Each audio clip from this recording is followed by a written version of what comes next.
Isang kawawang kababayan nating OFW sa bansang Saudi Arabia pinauwi ng kanyang amo na hindi pinadala sa kanya ang kanyang gamit. Hindi rin sa kanya binigay ang kanyang sweldo at tanging passport lang, ticket at isang boteng tubig ang dala lang niya sa airport. Pinauwi ako ng amo ko. Hindi binigay yung sahod sa akin. Tapos tubig lang yung dala ko. Tapos yung ticket ko, hindi ko alam kung hanggang Riyadh to Manila kasi nagtataka ako yung ticket na ibinigay sa akin hanggang Taif at saka Riyadh lang ito.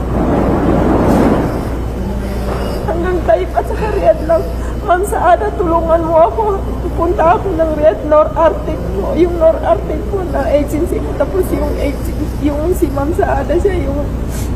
Sino yung agency mo sa Pinas? Nor Arctic Manpower. Nor Arctic. Nor Arctic? Opo.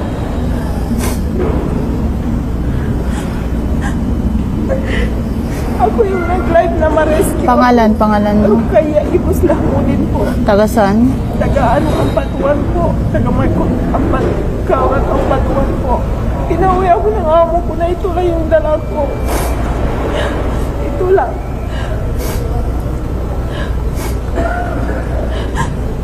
Sana matulungan niyo ako. Ako yung nag-live nung isang araw at saka kahapon na humingi ng tulong. Dinilet ko na yung live ko kasi wala naman tumutulong sa akin. Hindi ko naman din alam na pauwi ng ako ng amo ko na ito lang yung dala ko. Hindi pa binagay yung sahod sa akin. Ma'am, ipaano ko dyan sa agency ko?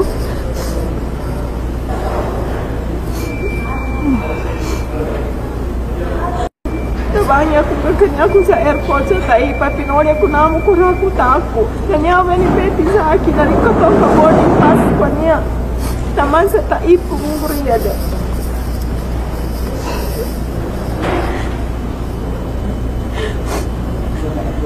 Hindi ko alam na hindi ko alam na ganun kinuha niya mga gamit. Ilang buwan ka hindi pinapasweldo? Hindi binigay yung sahod ko ngayon.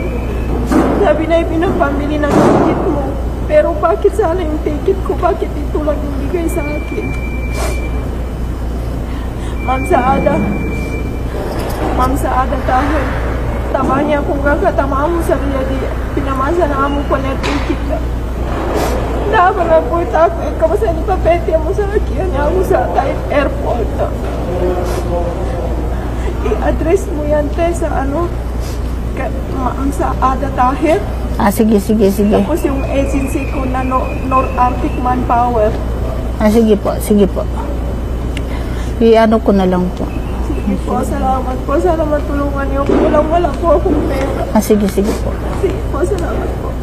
Sana maimbestigahan ng DMW OWA ang pangyayarang ito at sana nakauwi na si kabayan sa kanyang pamilya at sana makakuha siya ng tulong sa ating gobyerno kagaya sa nakuwang tulong ng lumabas sa Emburnal na nagkaroon ng instant 80,000. Karapat dapat ding tulungan ang kababayan nating OFW na dumaan sa tamang proseso, nagbayad ng OWA membership dahil hindi naman niya kagustuhan na ganyan ang mangyari o nangyari sa kanya. Dahil tayong mga OFW pumunta tayo dito sa ibang bansa para magtrabaho para sa ating pamilya. Bagong bayani na ang sandata ay luha.